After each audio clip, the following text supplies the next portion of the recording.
ilan kama dhammaato ishayda oohin kama daalo afkayga xusuustaada kama baxdo qalbigayga nolosha waxay tahay adigan ka helay ma moodin raaxadaas inay dunida taalo balse adiga i baray oo i tusay iftiinka nolosha ubaxyada la abuuro way kala qurux badan yihiin anna adaa dadka igula qurux badan oo aan dad iska daayay nafsadeeda aan ka doorsanayn qaali dadkoo idil maxay adigoo kale u noqon waayeen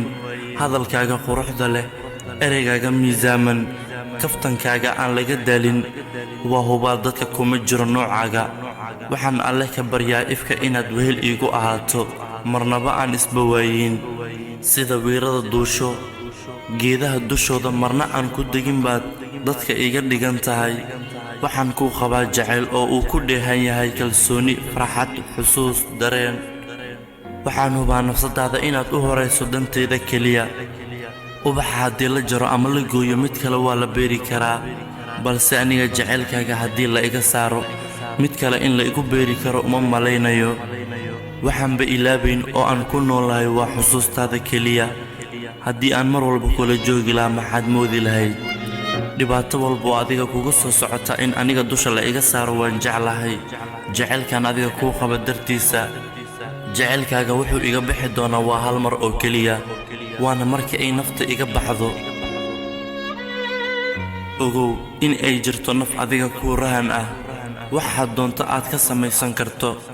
ifka raaxa iigu noolow aakhirana halkii roon ogow dunida adigan kuugu jeclahay ogow dunida adigan kuugu jeclahay hamuujin xumaato raagta midhkuuna cabyidhi haqaadan maaragta cishqigeenna xooji ismoosiiskuyuu ku hodin